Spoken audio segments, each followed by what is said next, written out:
Taiwan ने China को यह धमकी दी है कि पूरे 10,000 के करीब लड़ाकू फाइटर जेट चाइना के ऊपर हमला करने के लिए तैयार है। चाइना ने जो ताइवान के ऊपर 4 घंटों में कब्जा करने की बात की थी, आज उसका जवाब चाइना को मिल गया है। दूसरी जानब चाइना ने भारत को यह धमकी दी है कि अगर चाइना और भारत के दरमियान जंग हुई तो भारत उसको संभाल नहीं पाएगा। इसके अलावा बहुत बड़ी बड़ी खबरें आज की इस वीडियो में मैं आपके साथ शेयर करूंगा। नाज़रीन, छोटी सी गुजारिश है कि वीडियो जानने से पहले आप हमारे YouTube चैनल हसनात टीवी को सब्सक्राइब कर लें, पास मौजूद घंटी के निशान को दबा लें और इस वीडियो को लास्ट तक जरूर देखें। इंशाल्लाह आपको एक एक चीज क्लियर हो जाएगी। सबसे बड़ी और अहम खबर यह है कि चाइना ने भारत को यह धमकी दी है कि अगर चाइना और भारत के दरमियान लड़ाई होती है तो भारत उस लड़ाई को संभाल नहीं पाएगा। भले ही भारत को अमेरिका, जापान और ऑस्ट्रेलिया जैसे मुल्कों की भारत को हमायत हासिल है, लेकिन वो चाइना के खिलाफ कुछ भी नहीं कर पाएगा। चाइना की ग्लोबल टाइम ने इस बात का दावा किया है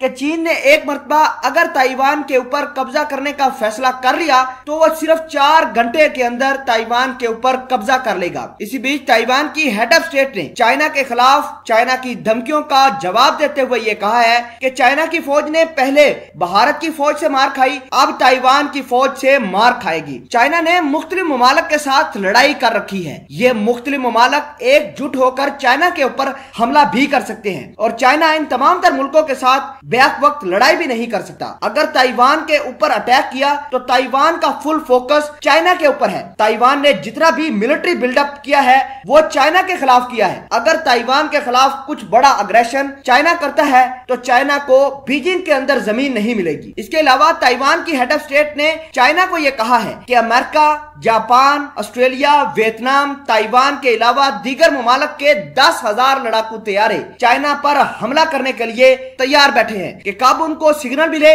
कब वो चाइना को निस्व नाबूद कर दे। ताइवान की हेड ऑफ स्टेट ने इस बात का कहा है कि चाइना 4 घंटे के अंदर ताइवान के अंदर जो तबाही करना चाहता है, ताइवान पर कब्जा करने की बातें करता है, वो अपने मन से ये खुशफहमियां निकाल दे कि ताइवान इसके खिलाफ कुछ नहीं करेगा। अगर ताइवान के ऊपर चाइना ने अटैक किया तो अमेरिका डायरेक्ट चाइना के ऊपर अटैक कर देगा और फिर जो तबाही होगी उसका सारा का सारा जिम्मेदार चाइना होगा, ना कि ताइवान। इसके अलावा ताइवान ने इस बात का फैसला किया है कि वो दीगर ममालिक के साथ अपने रिश्तों को नॉर्मलाइज करेगा। आपको बता दें कि चाइना ये नहीं चाहता कि ताइवान को दीगर ममालिक भी रिकॉग्नाइज करे और जो भी रिकॉग्नाइज मुल्क करता है चाइना उसके खिलाफ बड़ी बड़ी पाबंदियां लगा देता है। अब चूंकि यह लिस्ट रिकॉग्निशन की ज्यादा बढ़ती जाती है और चाइना जो ताइवान के ऊपर अपना हक जताता है वो भी कम होता जाता है, क्योंकि बहुत सारे ममालिक, यूरोपीय यूनियन, अमेरिका ने ताइवान को पुश करना शुरू कर दिया है कि ताइवान को मिलिट्री बिल्डअप बनाकर देना शुरू कर दिया है।